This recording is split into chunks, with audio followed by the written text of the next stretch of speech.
Hello, hello, testing 1, 2, 3, 4, hello, testing, hello.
B'isem tal-Missier u tal-Iben u tal-Ispiritu Santu. Amen.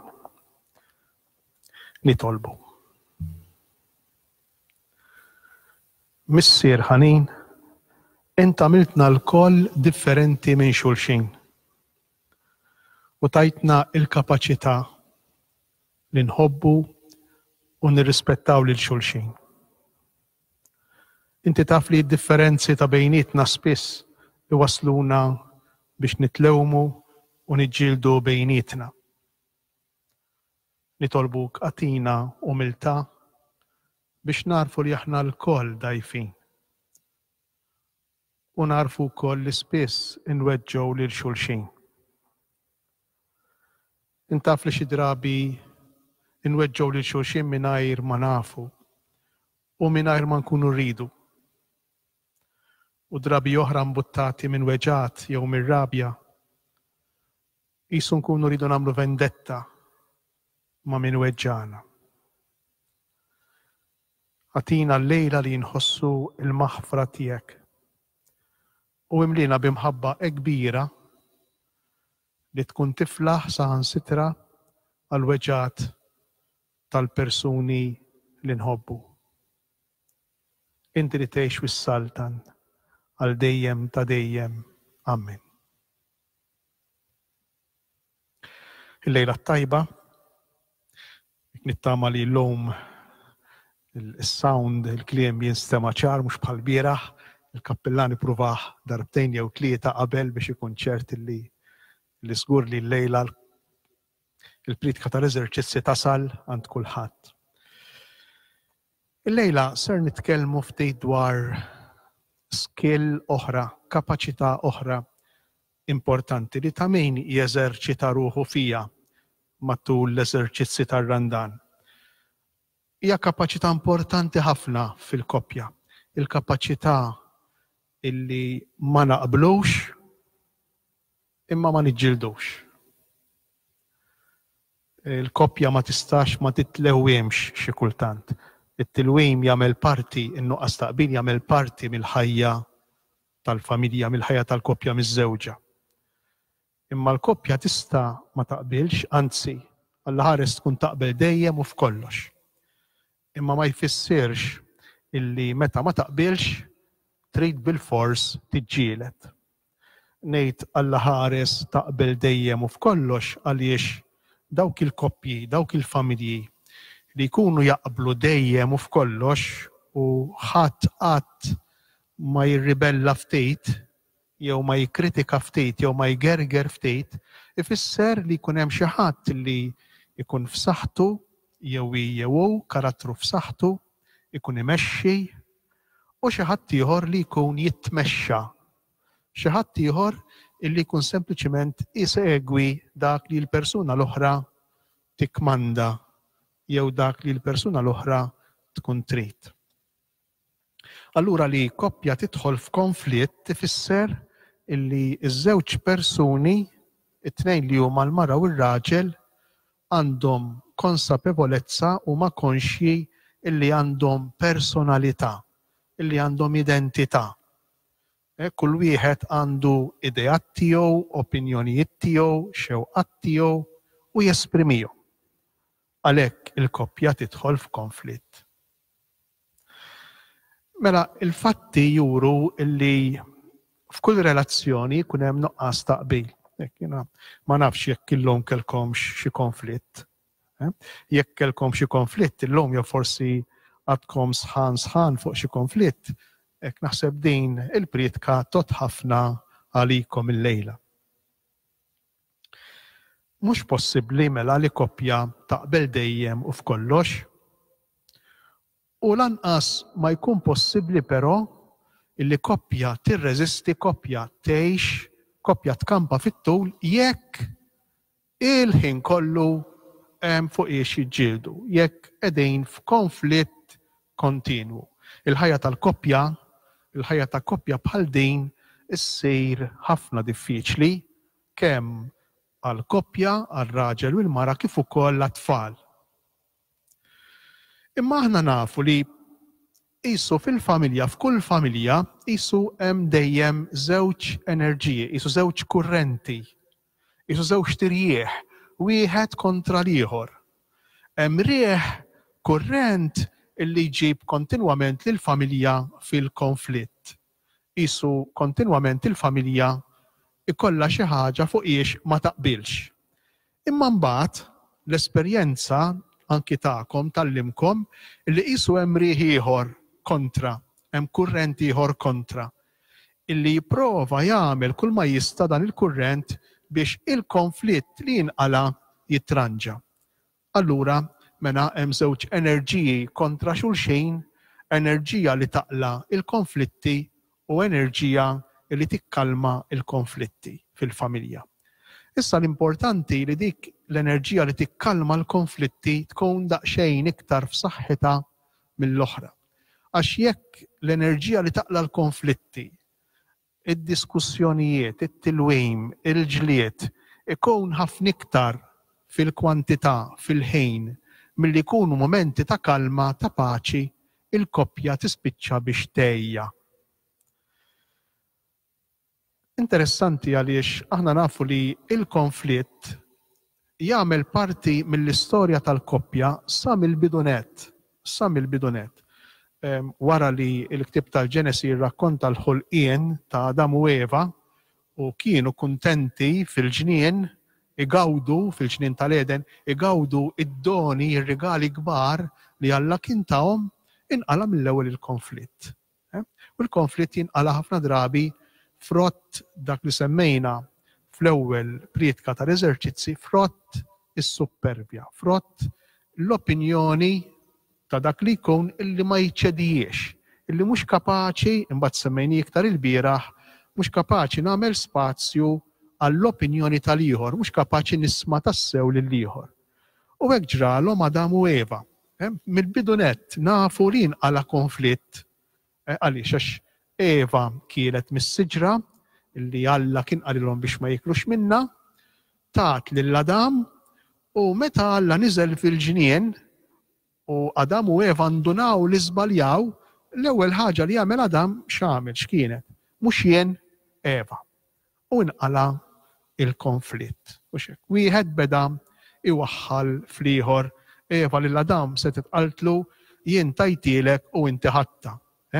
Imma Eva mill-ewwel kważi fil-mentalità orjentali, il-mentalità semitika tal-mara sottomessa għar-raġel illi kif nafu hija żbaljata, x'tagħmel twaħħal fis-serb, ma twaħħalx f'Adam, ma tgħidlux inti ma stajtx ma ħaddiex il-frotta, le, imma waħlet fis-serb.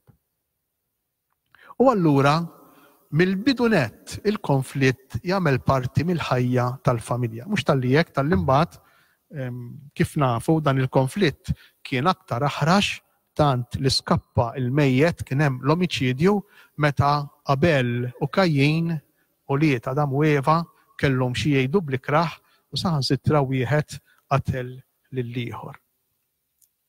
Għaliex niġġieldu? Xi tkun il-problema?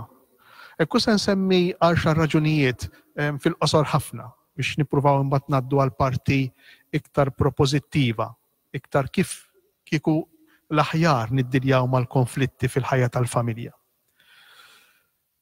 Jistgħu jkunu ħafna raġunijiet, hemm konflitti li huma marbutejn mal-iżvilupp tal-persuna. Eżempju sempliċi, jekk jiena niltaqa' ma' koppji pereżempju żewġ żgħar, hi kellha forsi 16 u kellu 20, 21 jew 22, hi kienet għadha tifla u dakinhar lilu kienet qisu bħala missiera, qisu għadu missiera, din tikber 23, 24, 25, 30 u tinduna li hi ma żżewġitx papa, ma żżewġitx lil xi ħadd, tinduna li wkoll qed tikber li nbidlet. U allura hawnhekk għandna konflitt li jiġi minħabba bidla fl-iżvilupp. Allura tibda tqum fuq tagħha iktar minn qabel, tibda toqgħod inqas għal dak li jgħidilha r-raġel, ir-raġel jgħid ma nafx x'inhu jiġrilek, jiħrax iktar għax ikun jixtieq ikompli bl-istess sistema ta' qabel u jikmandaw jikkontrolla u jtobdi u jinqalgħu il-konflitti. Dan huwa wieħed mis-sources, mill-oriġni tal-konflitti. Hemm konflitt ukoll l-ewwel wieħed, konflitt ukoll it-tieni wieħed, konflitt marbut mal-ħajja ta' xi ħadd mill-koppja. Pereżempju, fejn fien wieħed jispiċċa bla xogħol, jew filli kien jaħdem pereżempju part-time imbagħad imur full-time, jew meta persuna filli kellha il-full-time biss imbagħad tieħu part-time extra max-xogħol li għandha. Jew fejn fien xi ħadd mill-koppja jiddeċiedi li jkompli jistudja, jew xi ħadd ikollu jsiefer minħabba raġuni oħra. Dawn il-bidliet jistgħu jaqalgħu wkoll konflitti fil-koppja. Allura meta jkun hemm konflitt, meta tinħoloq pressure, tensjoni, waħda mill-mistoqsijiet trid tkun imma inbidlet xi ħaġa fis-sistema tal-koppja. Kien hemm xi bidla anki fl-iżvilupp tal-persuna l-ewwel raġuni li semmejna. It-tielet raġuni. Xi ħadd mill-koppja iħoss li xi bżonn fundamentali tiegħu mhux qiegħed jiġi rispettat. Fejn fien, pereżempju, ir-raġel is-soltu iħoss sakemm kien għadu ġufni, kien iħoss il-bżonn li jkollu ħin flimkien mal-ħbieb, ħin għalih, ħin maqtuħ għalih, imbagħad wara li żżewweġ u kellu l-ewwel tifel u forsi t-tieni tifel beda jħossu tant marsus id-dar ma jistax jitħarrek li kellu jħalli l-ħbieb kollha u dan il-bżonn tiegħu li jkun xi ftit mal-ħbieb illi mhux irrispettat jaqla l-konflitti. Tajjeb mhux tajjeb, ma nistgħux ngħidu tajjeb jew mhux tajjeb għax kull każ irid jittieħed għalih. Imma hawnhekk qegħdin ngħidu illi l-bidla u xekk meta ma jkunx hemm rispett lejn bżonn ta' xi ħadd, bżonn fundamentali ta' xi ħadd, bil-koppja se jinqala l-konflitt.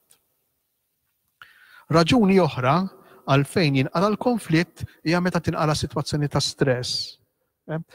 Pereżempju fejn fien għandek tifel li għaddej minn diffikultà ta' mart, jew għandek pereżempju lill-omma jew lill-ommu li għandhom bżonn ta' iktar ħin ta' kumpanija.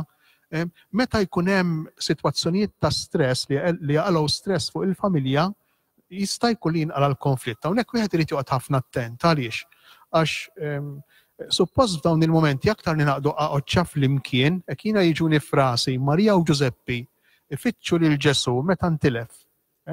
Naħseb li eżempju sabiħ ħafna f'dan ir-rigward. Kieku Marija u Giuseppi Giuseppi qed jgħidilha inti għax ħallejtu waħdu. U kieku Marija qaltu dak mhux raġel suppost kien miegħek. Kieku għadu jitlewmu bejniethom dawn, naħseb li kienu jkabbru il-problema. Imma jnaqdu qaqgħodxa fil-fatt meta jaslu fit-Tempju ta' Ġerusalemm u jsibuh hemmhekk Marija xtejdu lil Ġesu. Missierek u jien, qalbna maqsuma, konna qegħdin infittxuk. Jinaqdu flimkien biex isolvu id-diffikultà l-problema. Meta l-istress li jinqalalna fil-familja, il-problemi li jinqalgħu fil-familja ma nħalluhomx ikissru ir-relazzjoni imma anzi irridu nagħmlu iktar sforz biex ninaqdu, nintrabtu flimkien ħalli jkollna iktar kapaċità, abilità li nelbu d-diffikultà. Ukoll il-problemi, d-diffikultajiet fil-familja jistgħu jinqalgħu minħabba nuqqas taqbil fuq xi deċiżjoni, forsi deċiżjoni serja fejn fien inbiddilx ix-xogħol jew le, fejn se nibagħtu tfal l-iskola, u deċiżjonijiet oħra, jekk aħna se nżommu lill-omma jew lill-ommu anzjani magħna jew le, jekk aħniex se nkabru d-dar jew le, u se nippruvaw nieħdu l-om biex nixtru flett jew le. Dawn huma deċiżjonijiet illi jistgħu jaqalgħu il-konflitti bejnietna. Imbagħad ikun hemm sitwazzjonijiet oħra. Pereżempju, konflitti jistgħu jinqalgħu minħabba li għandna ideali jew ideat differenti. Pereżempju, ħafna drabi tiġri din, pereżempju l-mara l-ideal tal-familja tagħha li jkunu miġburin u r-raġel u t-tfal flimkien. Forsi bħalissa din tal-virus forsi qed tiġbor iktar flimkien il-familja, allura il-mara tkun iktar kuntenta waqt li r-raġel forsi għalih l-ideal tal-familja hu illi jaħdem jistinka, jġib iktar flus, ħalli t-tfal kollhom moħħhom mistrieħ il-qudiem. Jekk ikun hemm dawn l-ideali differenti, hija għandha ideal u ideal ieħor u ma jitkellmux fuqhom, ma jiftemux fuqhom, se jinqalgħu il-konflitti, in-nuqqas taqbil. Nuqqas taqbil ieħor li huwa komuni ħafna huwa dwar it-trobbija ta' tfal. Min jgħidlek għax hu jirħilhom u jgħidlek għax tissikka żejjed jew bil-maqlub. Interessanti dejna, unek tidħol dinamika veru interessanti li noqdu ħafna attenti għaliex, għax jiġri. Jekk hija għandha l-idea li qed jirħilhom, x'tagħmeli? Tgħid mela ħan irħilhom jien ukoll. Le, tissikka iktar. Hekk jew le tissikka iktar. U jekk hu għandu l-idea li jej qed tissikka, x'jagħmelu? Jgħid ħan issikka jien ukoll le, jirħilhom iżjed, xejn ħanġennu da tfal. Intom tindunaw li jinqala ċirku vizzjuż ta' konflitti illi ma jispiċċaw qatt, propju minħabba nuqqas taqbil fuq it-trobbija tal-ulied. Dan huwa wieħed mis-sources mill-lejjon tal-konflitti l-iktar komuni fil-koppja. Fejn jidħol il-parenting, fejn tidħol it-trobbija tal-ulied, importanti illi kemm jista' jkun ma ngħidx li l-missieru l-om jagħmlu l-istess affarijiet għax impossibbli. Imma li joqorbu lejn xulxejn. Jekk u jidirlu li qed tissikka żejjed, mela hu għandu jieħu ftit iktar il-kontroll. Ħalli jiterħi ftit. U bil-maqlub, jekk jidrilha li hu qiegħed jerħi żejjed, mela li s-soltu tissikka għandha terħi ftit u tagħti ftit responsabilità lilu. Mhux bil-maqlub, drabi aħna jiġrina bil-maqlub. Tissikka iktar, jew jista' jkun hu floki, u jerħi iktar. Noqdu ftit attenti għax jekk il-konflitt iktar jikber, it-tensjoni iktar issir profonda. Jista' jkun hemm konflitti wkoll minħabba l-aħħar raġuni minħabba l-arxar waħda minħabba diffikultajiet psikoloġiċi. Aħna l-koll kemm aħna għandna djufijiet tagħna, kollha kemm aħna bid-djufijiet tagħna, bid-difetti tagħna, m'hemm l-ebda bniedem perfett. Ġesu Kristu biss huwa l-bniedem sħiħ. Huwa l-bniedem ta' veru.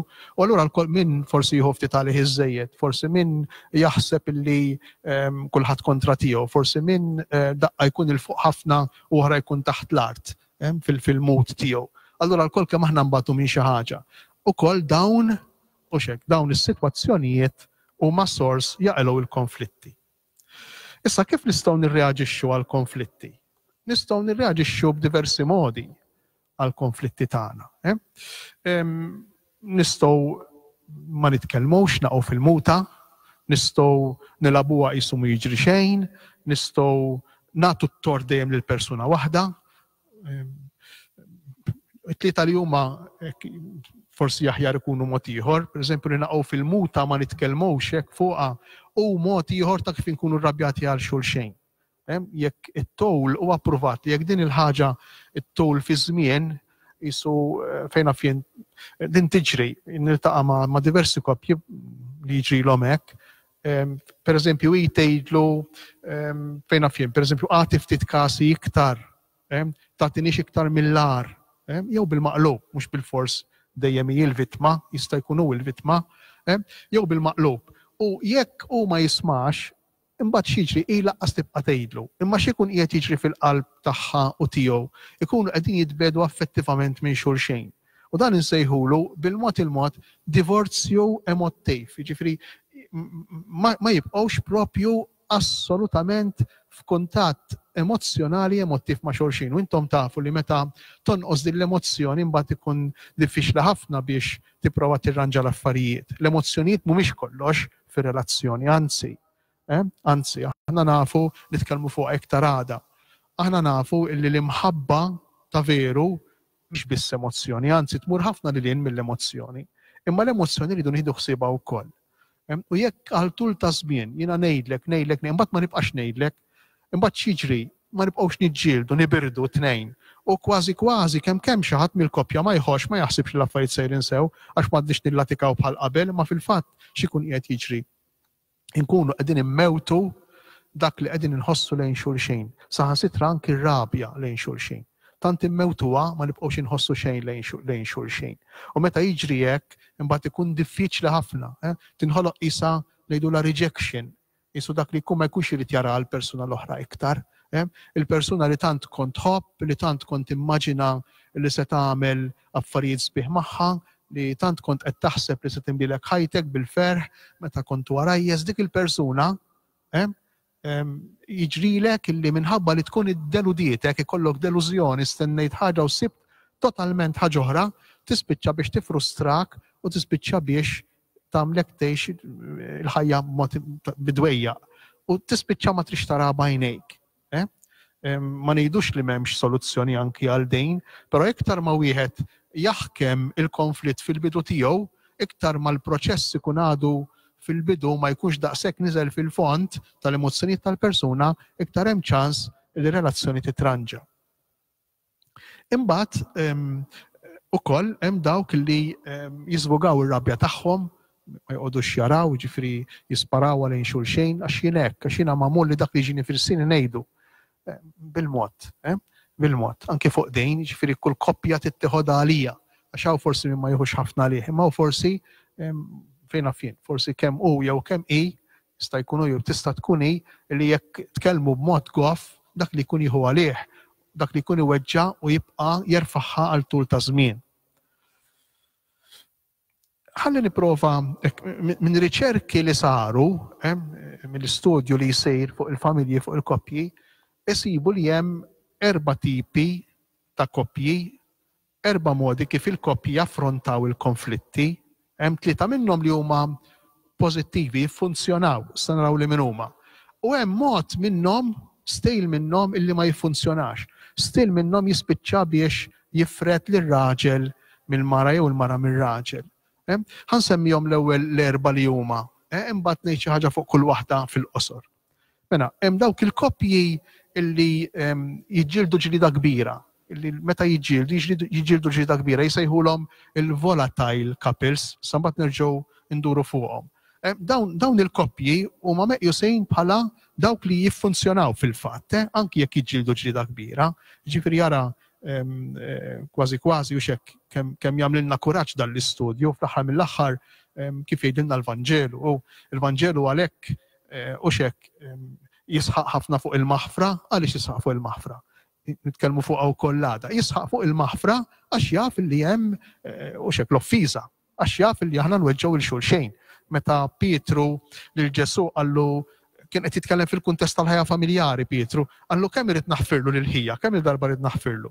Tiftakrux qallu Ġesu? Qallu mhux 7 darbiet, għax Pietru qallu 7 darbiet, qallu mhux 7 darbiet imma 7 għal 77 darba, jiġifieri qatt ma tista' tieqaf taħfer. Intom riflettu naqra fuqkom infuskom. Kieku tiqfu taħfru, kieku għadkom ma' xulxejn, ma tkunx ma' xulxejn. Mhux hekk, ġifieri l-maħfra tkun kontinwa. Allura, l-ewwel tip ta' koppji huwa dawk li jiġġieldu ġlieda kbira, imma mbagħad ikunu kapaċi jirrikonċiljaw ruħhom ma' xulxejn sewwa. Ġifieri kważi jiġri li wara l-ġlieda iħossuhom meta jagħmlu paċi flimkien, iħossuhom marbutin flimkien, moqgħodin flimkien ħafna iktar minn qabel il-ġlieda. Hawn koppji bħal dawn jissejħu kif qedtilkom diġà il-volatile couples, u dawk li ġifri jesprimu lilhom infushom mingħajr problemi, ġifri għax jgħidlek dak li għandu jgħidlek jgħidulek u l-istess jgħidu l-xulxin. Però mbagħad billi jafu li tal-fond ta' relazzjoni hemm rabta bejniethom, iħobbu tassew il-xulxejn, Kważi kważi ir-relazzjoni tkun tiflaħ għal dawn id-daqqiet, tkun tiflaħ għal dawn isu sħanijiet, il-konflitti jekk qawwijin, jitajru imma malajr jerġgħu jaċċettaw il-xulxejn, jaħfru lil-xulxejn, ifaħħru lil-xulxejn. Din hija l-ewwel tip ta' koppji li tiffunzjona. Kieku jkollna mmorru fil-ktib tal-Ġenesi, ma nafx kemm intom mitħla tal-istejjer tal-patriarki il-ktib tal-Ġenesi, però għandna koppja li nistgħu nsejħu la volatile couple ta' dan it-tip, hija l-koppja ta' Ġakob u Rakele. Dawn kienu jġieldu l-ħin kollu, f'konflitt il-ħin kollu. Tinsewx li forsi Ġakob kellu naqra raġun ukoll għax dan kellu jaħdem mhux 7 snin, 14 sena biex iżżewweġ lil Rakele, tiftakruha l-istorja. L-ewwel talab lil Laban missier Rakele qallu isma' qallu tagħtini lil Rakele b'Marti. U Laban qallu le tittatini 7 snin xogħol biex nagħtik lil Rakele b'Martek. U dak ħadimlu 7 snin, imma meta mbagħad mar iżżewweġ sab li taħ lil Lija l-ewwel tifla tiegħu mhux lil Rakele dakinhar biex jiżżewġu kien ikunu mamda it-tfajliet u xek. U Ġakob m'għandunax li daħaq bih. Imbagħad qallu le, qallu mhux il din irrid, qallu rrid tittaħdim li 7 snin oħra biex tieħu lil Rakele. U allura kienu dejjem f'konflitt Rakele u Ġakob, dejjem f'konflitt. Imbagħad biex taqgħod batiet biex ikollha tfali wkoll allura naqgħu ħafna konflitt. Però kienu jħobbu ħafna lil xulxejn. Kienu jħobbu ħafna lil xulxejn, tant li meta mietet Rakele kien sejjer lejn Betlem Ġakob u mietet u twellet lit-tieni ben tagħha Rakele kellha żewġ ulied, kellha lil Giuseppi mibjuħu minn ħutu biex niftehmu li minnu, u kellha wkoll il-Benjamin. Lil Benjamin propju semmietu Benjamin, semmih Benjamin Ġakob b'tifkira ta' ommu Rakele għax hi tweldu Rakele mietet. U semmih Ben-Oni, iben l-għali tiegħi, imma mbagħad bidillu ismu għax iben l-għali tiegħi meta kiber u bidillu ismu Benjamini, iben il-lemin tiegħi. Ben-Oni l-ewwel, iben l-għali tiegħi. Ġifieri Giuseppi u Benjamin kienu żewġ ulied ta' Rakele u li Ġakob, u dawn iż-żewġ ġenituri Ġakob u Rakele kienu dejjem f'konflitt ma' xulxin, imma kienu jħobbu tassew lil xulxin. Imbagħad għandna it-tieni tip ta' koppji. Illum se ndumu ftit imma ma tkunx fejn tmorru l-lejla, intom sejrin diskos jew mhux hekk id-dar se toqgħodu. Allura għax ndumu ftit ieħor ma jimpurtax anki jekk għada public holiday. Ejja. Stejl ieħor, mod ieħor ta' kif naffrontaw il-konflitti huma dawk li jevitaw il-konflitt, dawk li ma jitkellmux dwar il-konflitt, ma jgħidu xejn, ma jiġġildux u jagħmlu kull ma jistgħu biex ma jibdewx ġlieda. Forsi ma jibdewx jiġġieldu għax jafu li jekk jibdew jiġġieldu tista' twassalhom jibżgħu mill-ġlied, idejjaqhom il-ġlied. Allura jippruvaw kemm jista' jkun ma jitkellmux fuq dak li ma jaqblux miegħu. Jafu li hemm ħafna pożittiv li jorbothom flimkien u minħabba fek forsi mhux worth it li jkollhom tilwima. Jgħidulhom il-conflict avoiding couples, dawk li jevitaw il-konflitt. Issa dawn billi jkollhom ħafna pożittiv ukoll, billi jkun hemm ħafna mħabba, billi jkun hemm ħafna rispett lejn xulxejn. Allura l-fatt li ma jitkellmux fuq il-konflitti ma tantx jagħmel effett, ma joħloqx ħsara kbira fil-koppja, għalhekk semmejna edna li anki dan hu mod pożittiv ta' kif il-koppji jaffrontaw il-konflitt. Imbagħad koppji oħrajn jaffrontaw il-konflitt billi tant jirrispettaw il-xulxejn, tant iħobbu lil xulxejn illi aktar milli jidħlu f'konflitt flimkien jiddiskutu fuq il-problema, kapaċi ma jitmasħnux, kapaċi ma jħallux l-emozzjoni tar-rabja tiġri bihom, imma jekk hemm argument, kapaċi jiddiskutu fil-kwiet, fil-kalma, jirrispettaw ħafna lil xulxejn, stima kbira lejn xulxejn. Kien naħseb koppja bħal din fl-iskrittura għandna nsibuha fl-ewwel ktieb ta' Samuel, il-koppja ta' Elkana u Anna Samuel biex niftehmu dik li ma setax ikollha iben u marret fit-tempju titlob lil Alla u mbagħad Alla kien ta' lil Samuel, semmitu Samuel għax Sama u El Alla li jisma' Alla semani, Alla jisma' t-talba tagħna. Dawn meta kienu jitkellmu bejnietom, jekk taraw fl-ewwel Ktieb ta' Samwel, tinduna kemm kien ikun għaddej rispett bejnietom, kemm jirrispettaw lil xulxejn. Pereżempju darba minnhom il-kana, ir-raġel qabad lill-Anna tibki għax ma stax ikollha tfal, imma d-dialogu li hemm tantu sabiħ bejnietom, mhux tal-li ma jibdewx jiġġieldu, jitmas, imma tantu sabiħ li l-kana jgħidilha inti m'għandekx lili biżżejjed, jien m'iniex biżżejjed għalik. Kważi kważi huwa dialogu ta' emozzjonijiet tant qawwijin li jikkonvolġi anki lil min ikun jaqra. U tinduna kemm kien hemm rispett f'din il-koppja. Mela dawn huma t-tliet modi, tliet tipi ta' kif koppja taffronta l-konflitt u tibqa' soda, tibqa' f'saħħitha. Imma mbagħad hemm mod ieħor l-aħħar wieħed li huwa mod distruttiv, huwa mod li meta l-koppja tħaddmu żejjed, tħaddmu ħafna tispiċċa biex titkisser biex tinfired. Nsejħulhom il-hostile couples, dawk li l-ħin kollu jiġġieldu, l-ħin kollu f'konflitt bejnietom. U ma jkun hemm xejn qisu x'jagħmel tajjeb għall-konflitt, qisu m'hemm xejn pożittiv. Il-ħin kollu jargumentaw, il-ħin kollu jikkritikaw. Sfortunatament u xek nistgħu naqgħu Alla ħares qatt ngħid kemm għall-koppja kif ukoll tfal. Nistgħu naqgħu però f'dan l-istil qisu f'din ir-rutina, niġġieldu, qisu ma nafux nagħmlu ħaġa oħra ħlief niġġieldu. Ngħidulhom il-hostile couples. Il-parti l-kbira tal-ħin jgħadduh fil-konflitt. Jikkritikaw il-xulxejn, ħafna drabi mhux jikkritikaw biss, imma kważi kważi jitrasmettu mibeda lejn xulxejn. Bl-aħrax li xulxejn jikkritikaw. Kull membru ħsibu biex jiddefendi lilu nnifsu biss, waqt li isott widnej ħall ieħor, jiġifieri prattikament m'hemmx smieħ ta' veru, m'hemmx dialogu ta' veru. Diffiċli ħafna biex koppja bħal din iżżomm fit-tul. U jiena sibt eżempju tajjeb ta' dawn it-tip ta' koppji fl-ewwel żwieġ ta' David u Mika, il-mara tiegħu Mika. David kien miżżewweġ kemm il-darba u l-ewwel mara tiegħu Mika kienet it-tifla tas-Sultan Sawl u dawn kienu jitlewmu ħafna bejniethom. Fil-fatt fit-tieni Ktieb ta' Samwel insibu diversi drabi jitajru. Pereżempju darba minnhom David kien qiegħed jisfen quddiem l-arka meta kien qiegħed jieħu l-arka minn post għal ieħor qiegħed jisfen qudiemha għax l-arka ta' Alla li fija kien hemm it-twabel tal-liġi għalih kienet tfisser il-preżenza ta' Alla qisha t-tabernaklu tagħna fejn hemm Ġesu u bdiet tajru qaltlu għalfejn bdejt tisfen biex joqgħdu jħarsu lejk, it-tfajliet l-oħra n-nisa, qaltlu inti bniedem m'intix tal-affarijiet tiegħek u beda jara lura. Interessanti jekk meta wieħed jibda jikkritika, imma mhux biss jikkritika Emil, imma saħansitra jibda jiddenegra, jibda jweġġa l-persuna. Jibda jikkritika l-persuna, l-identità tal-persuna.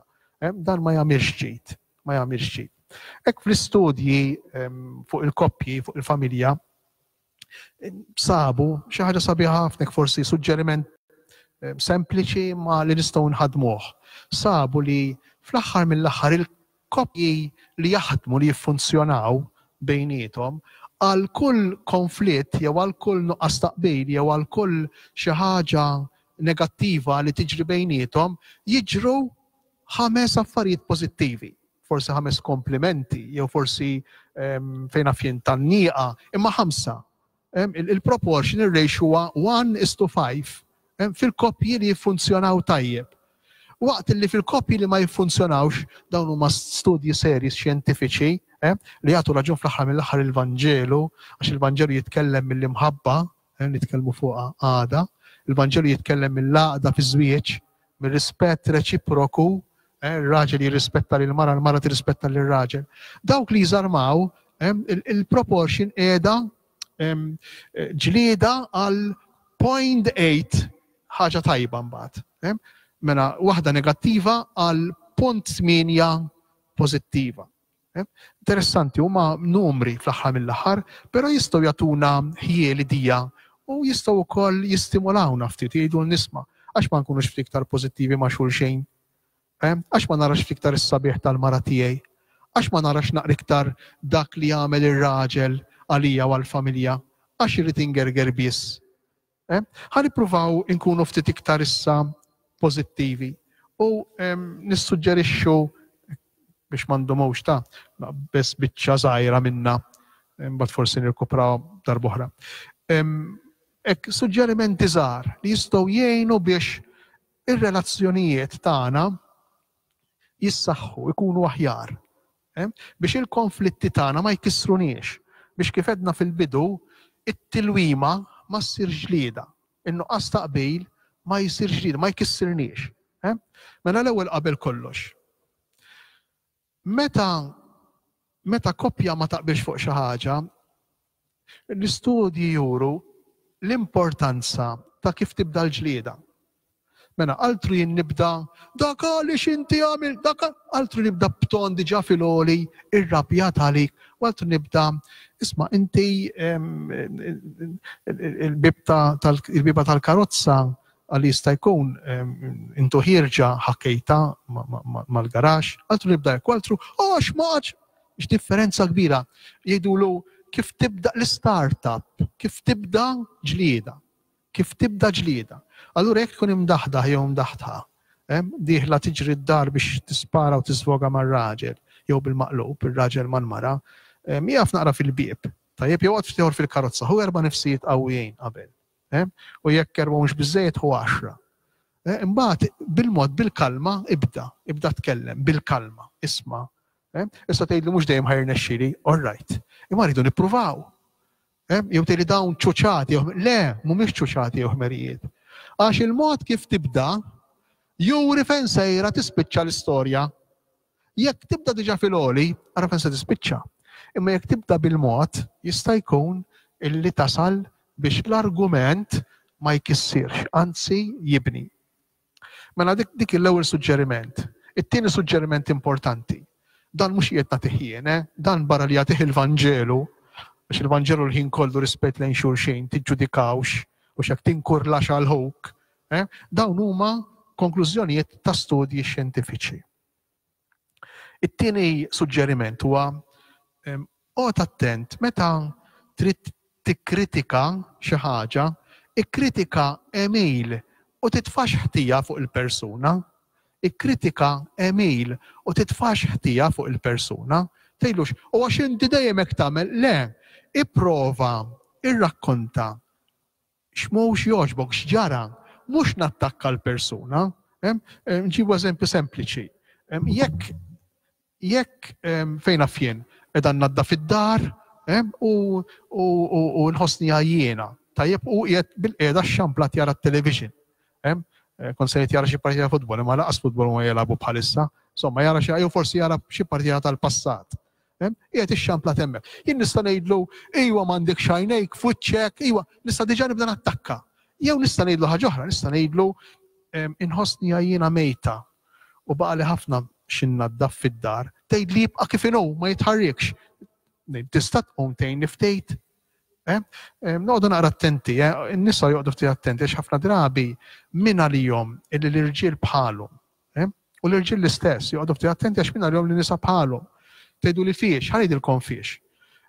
Jekk mara tlissen kelma quddiem mara oħra tgħid ħammurax baqali ħafna x'nagħmel jew inkella fejn fien. Żewġ nisa joqogħdu flimkien, tajjeb u waħda lill-oħra tgħidilha isma' kemm baqali x'nagħmel illejla. L-oħra ħad tifhem mill-ewwel li trid tgħinha. Imma raġel mhux hekk, raġel trid tgħidlu. Forsi mhux darba, tgħidlu iktar minn darba. Għax il-mod ta' kif jirraġuna l-moħħ ta' raġel differenti minn kif jirraġuna il-moħħ ta' mara. Mela, it-tielet suġġeriment. Meta jien inkun imweġġa, jew meta jien irrabjat, minn flok li nibda biex nisvoga u nispara fuq ħaddieħor, aħjar nirrakkonta dak li qiegħed inħoss. Aħjar ngħid dak li għaddej minnu bħalissa jien fil-qalb tiegħi. Nagħmlu mod, pereżempju fejn fien, pereżempju ġara li ftemna bejn l-aħwa jew ftehmu l-aħwa bejnietom li se jieħdu ħsieb il-ġenituri ta' xi ħadd minnhom. Right, ta' xi ħadd. U pereżempju jien il-mara ta' wieħed minn dawn l-aħwa u ninduna li spiċċa il-pejs ħafna minnu spiċċa fuqi. Kif se nkellmu lir-raġel? Nista' jew nattakkaħu ngħidlu għax intom kollha għax inti hekk għax intom hekk u ħutek kollha, jew inkella ngħidlu mod ieħor ngħidlu isma' donna aċċettajna l-fatt li jien se ndur b'ommok u b'missierek, imma din is-sitwazzjoni naħseb li ma nkunx niflaħ għalija. Altru qiegħed ngħid x'inħoss jien, x'naħseb jien x'inhu jbeżża lili, u altru nibda nattakka għax intom kollha egoisti, għax intom mhux veru tħobbuhom illhom ukoll missierkom, għax jien barranija daħħaltuni fl-istorja. Ara kemm attakki. U kemm nistgħu nagħmluha b'mod iktar sempliċi u mingħajr ma nattakkaw. Jekk nitkellmu x'qed inħoss jien, ngħidulhom I messages minn flok il-you messages. Iktar, suġġeriment ieħor naħseb li huwa importanti ħafna li minn flok niġġudika naqta mill-ewwel is-sentenza ngħid għax dak hekk ġara, għax dak hekk kellu f'moħħu, ninterpreta, nieqaf fuq il-fatt. Nsemmu eżempju sempliċi, ħalli niftehmu. Mela, ir-raġel dam ma ġie mix-xogħol. Okay? U jien f'moħħi diġà pinġejt maħna dak għadda Tommu, basta qalli mhux se jgħaddi iktar, jiġi id-dar għax għandna biċċa xogħol li jridu nagħmluha, u jien mill-ewwel interpretajt b'mod negattiv u ġġudikajt. Mingħajr ma għandi fidejja il-fatti. L-uniku fatt li għandi jew li r-raġel ġie iktar tard id-dar. Jien irid nibqa' fuq il-fatt, għax jekk jien diġà f'moħħi għandi l-ġudizzju, f'moħħi ċert li dak baqa' Tommu, ħalli mbagħad ikun baqa', imma qabel ma jiġu inkun ċerta jien, ma nistax nimtela diġà ġo fija li dak qatt Tommu kontra kif konna ftemna, għax kif se jiġi se nibelgħu. Se naħtfu. Anki jekk ma jkunx qatt Tommu. Interessanti dan is-suġġeriment. Jiġifieri qabel ma nagħmel l-istorja, qabel ma ninterpreta, qabel ma nagħmel l-interpretazzjoni, jien nibqa' fuq il-fatt, fuq dak li ġara. Il-fatt x'inhu? Ir-raġel dam ma ġie mix-xogħol. Forsi ħapanċer fi triq. Forsi fejn naf jien iltaqa' ma' xi ħadd u talbu xi pjaċir. Mhux kif qed taħseb int. L-aħħar żewġ suġġerimenti u nieqfu. Suġġerimenti ieħor importanti ħafna u illi nibdew napprezzaw iktar lil xulxin. U jien nixtieqek inġibilkom eżempju sempliċi ħalli niftehmu u ħaniftehmu żgur. Ippruvaw iqfu ftit weħidkom, kulħadd on his own waħdu. U ftakru ftit, x'kontu tapprezzaw minn xulxin meta kontu għarajjes. Ibqgħu ċerti li żgur kontu tapprezzaw ħafna affarijiet ta' xulxin, ħafna. Interessanti għax forsi dakinhar ma kontx issib ħlief affarijiet pożittivi fir-raġel tiegħek, fl-arus tiegħek jew fl-arusa tiegħek. U għax intelligenti, u għax jaf imur man-nies, u għax kapaċi ħaddem moħħu, u għax kapaċi jmitt idejh, u kollox pożittiv, u għax mara sabiħa, u għax mara li tħobb tassew, u għax mara li għandha qalba tad-deb, u għax kollox pożittiv. Jien ma nafx illum jiġifieri dawk l-affarijiet pożittivi jekk għadhom x'jagħmlu parti mill-lista li kieku jkollkom terġgħu tagħmluha. Żgur li għadhom hemm. Għax inti ma tistax tinbidel daqstant li tispiċċa kważi l-oppost ta' dak li kont. Allura, biex nerġgħu nitgħallmu nibdew napprezzaw. Nissuġġerilkom illejla, kull wieħed u kull waħda minnkom. Ippruvaw ejdu isma' x'kont napprezza, x'kont nara sabiħ fit-tfajla tiegħi, x'kont nara sabiħ fil-ġuvni tiegħi, għax dawk l-affarijiet hemm għadhom, però jista' jkun qed noħodhom for granted wisq. Issa, jista' jkun qed noħodhom for granted wisq. Fejn qabel fil-bidu kont il-kemm ġi tajjeb it-tisjir, il-lowni dilgħu forsi kien hemm bżonn ta' ramel iktar jew ġimila ħiżejjed jew flok li inkompli napprezza. Nara iktar it-tazza il-biċċa vojta tat-tazza milli il-biċċa mimlija. U l-aħħar suġġeriment huwa tistorjax rabja ġo fik. Semmejnija dejn u xek meta tkellimna dwar dawk il-koppji li ma jitkellmux li jibqgħu fis-silenzju. Għandhom ħafna uġieħ, ħafna rabja, mbagħad jispiċċaw ma jibqgħux lanqas jiġġieldu ma' xulxin. Tistorjawx negattiv qalbkom. tistorjaw x'rabja f'qalbkom. Tridu ssibu mument, forsi darba f'ġimgħa, forsi fejna fin anki darba f'xahar, jew fejna fin tmorru weekend, meta tmorru weekend break.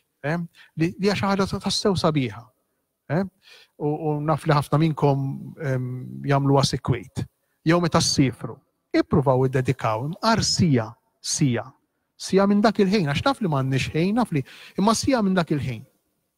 Ippruvaw iddedikaw sija biex fija f'din is-sija tippruvaw taqsmu flimkien il-weġġa' tagħkom imma mhux biss dak li tapprezzaw f'xulxejn.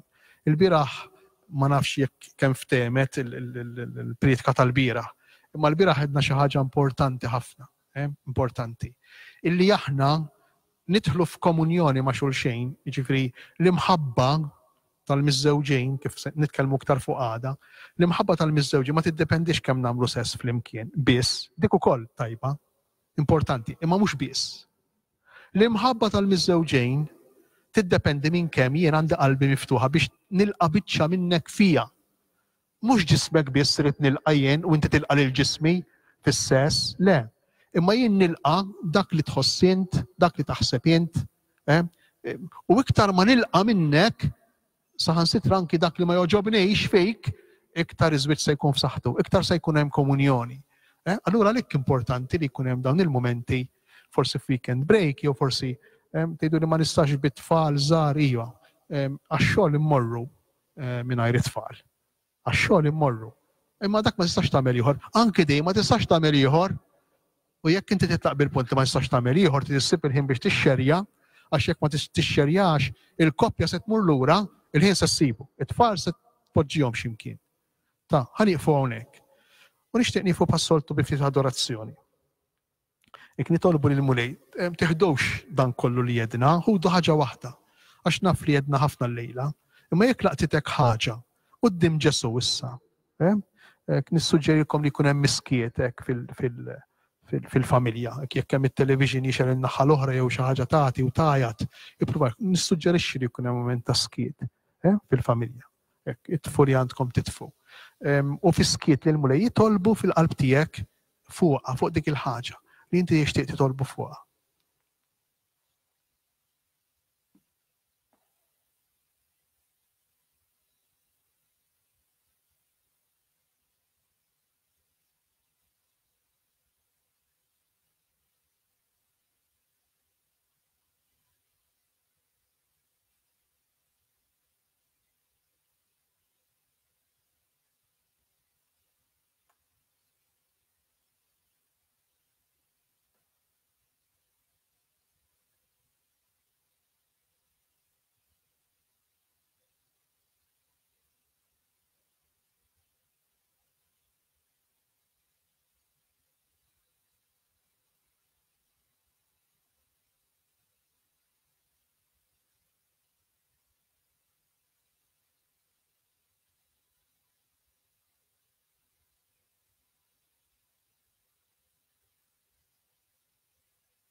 lilek il-bambini rrid nerġgħu niltaqgħu għada flaxija fil-ħin tas-7.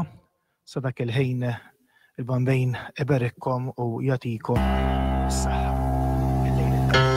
U fil-waqt li bħalissa għaddejjed qarbin imqaddes, aħna li ma nistgħux nirċievu lil Ġesu ġewwa l-qalb tagħna sagramentalment, ejjew nirċievuh spiritwalment billi flimkien nitolbu bitqarbina tax-xewqa.